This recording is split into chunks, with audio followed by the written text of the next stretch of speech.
एक गांव में एक साधु रहा करता था। वह जब भी नाचता तब बारिश होती थी। इसलिए गांव के लोगों को जब भी बारिश की जरूरत होती तो वह उस साधु के पास जाते और वो उनसे अनुरोध करते कि वह नाचे। और जब भी वह नाचने लगते तो बारिश जरूर होती थी। कुछ दिनों के बाद 4 लड़के गांव से शहर घूमने के लिए आते हैं। जब उन्हें यह बात पता चली कि किसी साधु के नाचने से बारिश होने लगती है तो उन्हें यह यकीन नहीं हुआ।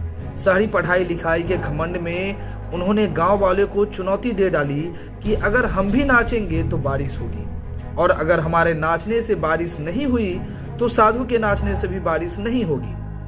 अगले दिन गांव वाले उन 4 लड़कों को लेकर साधु के पास पहुंचे। गांव वाले ने साधु को सारी बात बताई। फिर उन लड़कों ने नाचना शुरू किया। पहले लड़के ने नाचना शुरू किया। आधे घंटे के बाद वह थककर हार कर बैठ गया, लेकिन बादल नहीं दिखाई दिया। कुछ समय बाद दूसरे लड़के ने भी नाचना शुरू किया और 1 घंटे बीतने के बाद भी वह थक कर बैठ गया। बाकी दोनों लड़कों ने भी ऐसा ही किया, पर बारिश नहीं हुई। अब साधु की बारी थी। उसने नाचना शुरू किया। 1 घंटा बीत गया पर बारिश नहीं हुई, पर साधु रुका नहीं। वह नाचता ही रहा।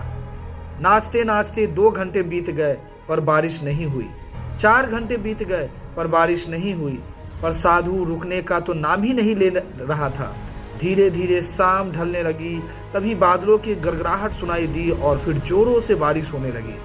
यह देखकर चारों लड़के दंग रह गए और तुरंत साधु के चरणों में गिरकर क्षमा मांगी। फिर चारों लड़कों ने साधु से पूछा कि बाबा, भला ऐसा क्यों कि हमारे नाचने से बारिश नहीं हुई और आपके नाचने से बारिश हो गई? साधु ने जवाब दिया कि जब मैं नाचता हूँ तब मैं 2 बातों का ध्यान रखता हूँ। पहली बात यह कि मैं यह सोचता हूँ कि अगर मैं नाचूंगा तो बारिश को होना ही पड़ेगा, और दूसरी कि मैं तब तक नाचूंगा जब तक कि बारिश न हो जाए। सफलता पाने वाले में भी यही गुण विद्यमान होता है।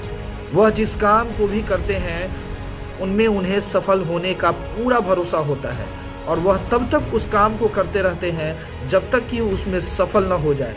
तो अगर हमें किसी भी चीज़ में सफलता प्राप्त करनी है तो इन दोनों बातों का ध्यान रखना ही पड़ेगा।